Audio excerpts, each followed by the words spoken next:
I'm thrilled to share the fast with Emmy Award winner Julianne Hough. Julianne, welcome to the fast. Well, thank you so much. By the way, your voice is so smooth. I just need everybody to introduce me that way. I'll record it's it. So good. What in your career, your life has surprised you?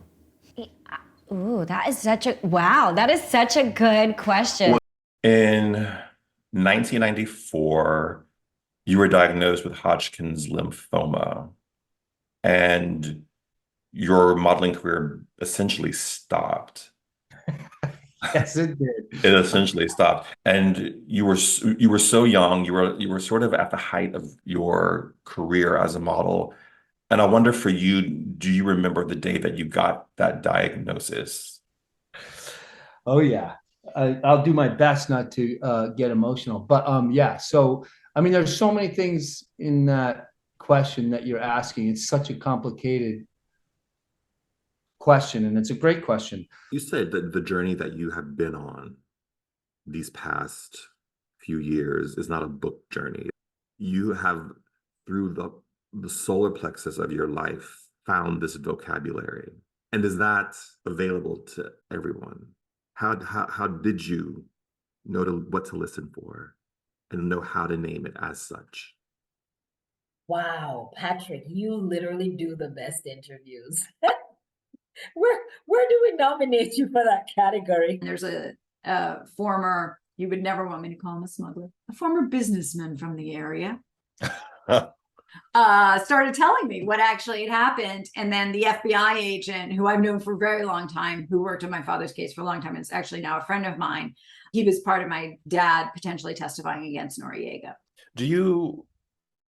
Is your dad a criminal? Is your dad a criminal?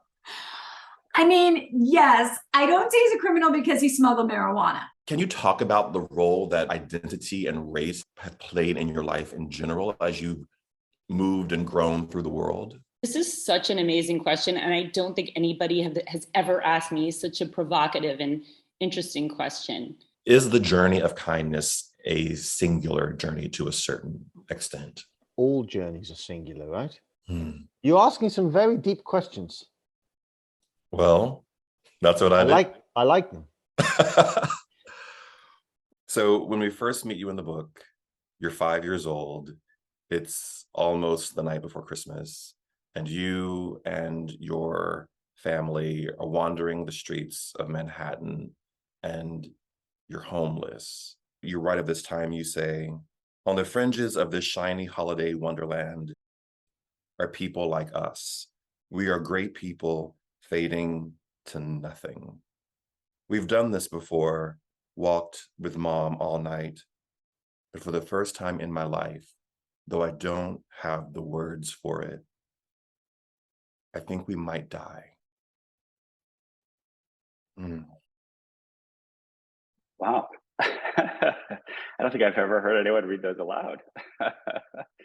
Yeah. How did your family find themselves in this really dangerous situation? I was part of OFA, the nonprofit advocacy group that worked alongside the White House. So how much coordination was there between your efforts there and what was happening within the administration? These are the kinds of questions I am not allowed to answer without an attorney present. I just stepped into the trap. Bam.